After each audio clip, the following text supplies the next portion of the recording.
Because A, it's not your land.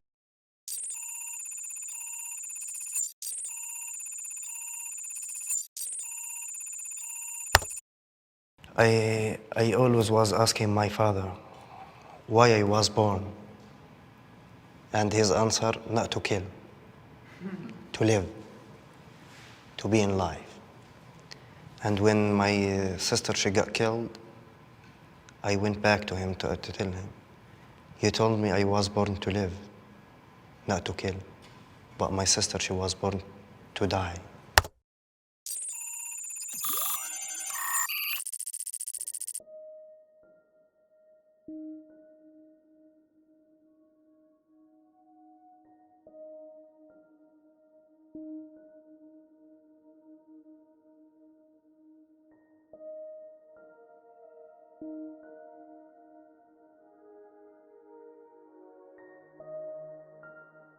Today, my body was a TV'd massacre.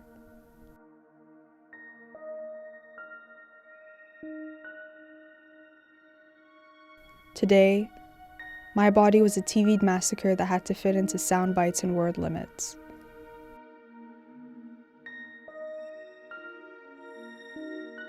Today, my body was a TV'd massacre that had to fit into sound bites and word limits filled enough with statistics to counter measured response.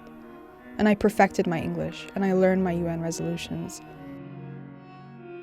But still, he asked me, don't you think that everything would be resolved if you would just stop teaching so much hatred to your children? Pause. I look inside of me for strength to be patient, but patience is not at the tip of my tongue as the bombs drop over Gaza. Patience has just escaped me. Pause. Smile. We teach life, sir.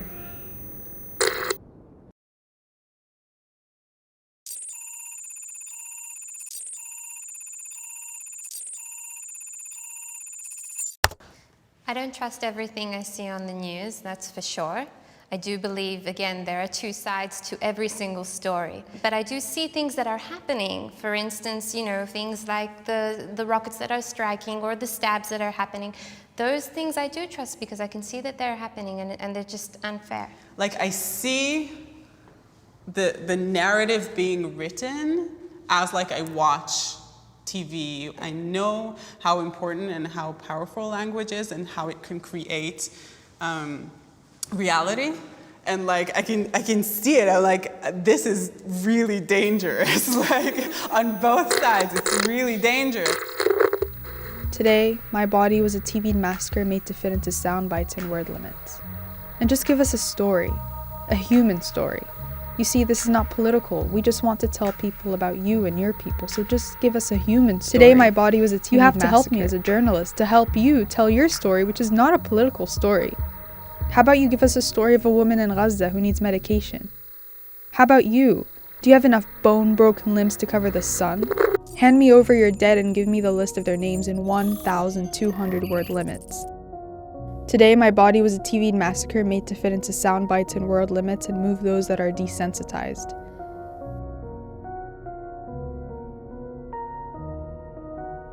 But they felt sorry. They felt sorry for the cattle over Gaza.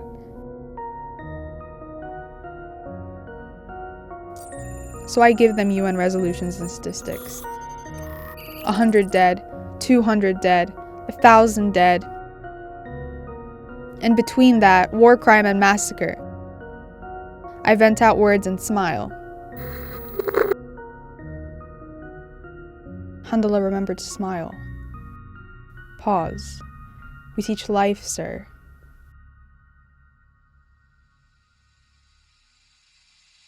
Handala remembered to smile. And I recount. 100 dead, 200 dead, 1,000 dead. Is anyone out there? Will anyone listen? I wish I could just wail over their bodies. I wish I could just run barefoot in every refugee camp and hold every child, cover their ears, so they wouldn't have to hear the sound of bombing for the rest of their life the way I do. Today, my body was a TV'd massacre. And let me just tell you, there is nothing your UN resolutions have ever done about this. And no soundbite I come up with, no matter how good my English gets. No soundbite will bring them back to life. No soundbite will fix this. We teach life, sir. We teach life, sir. We Palestinians wake up every morning to teach the rest of the world life, sir.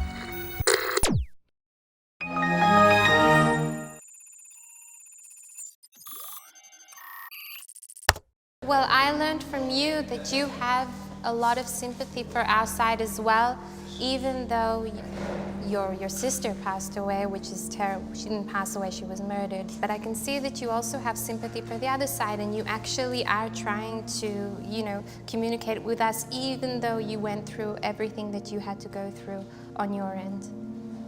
And I definitely learned that we can learn to love your side as well. Or I could learn to love your side as well. I think this is the main point for our maybe conflict, that we did not hear from each other. So I think it's important to hear from each other.